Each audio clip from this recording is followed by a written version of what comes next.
శ్రీ పరమాత్మనే నమః. అందరికీ నమస్కారం. ఈ రోజు శ్రీమద్ భగవద్గీతలోని ద్వితీయ అధ్యాయమైన సాంఖ్య యోగంలోని 51వ శ్లోకము కర్మజం బుద్ధియుక్తా హి ఫలం త్యక్త్వా మనీషిణః జన్మ బంధ వినిర్ముక్తాః పదం గచ్చంత్యనామయం. భావం: శ్రీకృష్ణుడు అర్జునుడితో ఇలా పలికెను: జ్ఞానులు సమత్వ బుద్ధి కలిగి ఉండి జనన మరణ చక్రంలో బంధించే కర్మ ఫలములపై మమకారాసక్తులను త్యజించి ఉంటారు. ఇలాంటి దృక్పథంతో పనిచేయటం వలన సమస్త దుఃఖములకు అతీతమైన స్థితిని పొందెదరు.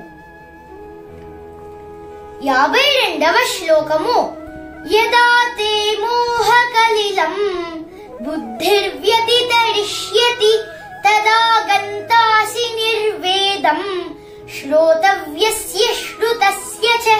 భావం: శ్రీకృష్ణుడు ఇంకా అర్జునుడితో ఇలా పలికెను: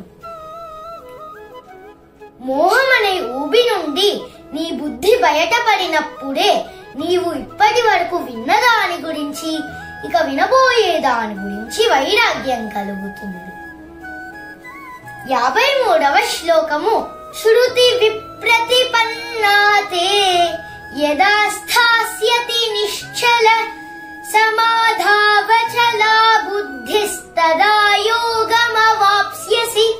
భావం: శ్రీకృష్ణుడు ఇంకా అర్జునుడితో ఇలా పలికెను: కామ్య కర్మ కాండలను చెప్పే వేద విభాగాల వైపు ఆకర్షితం కాకుండా నీ బుద్ధి భగవంతుడి అందే నిశ్చలంగా ఎప్పుడైతే ఉంటుందో అప్పుడే నీవు సంపూర్ణమైన యోగ స్థితిని పొందుతావు. ఓం శ్రీ పరమాత్మనే నమః.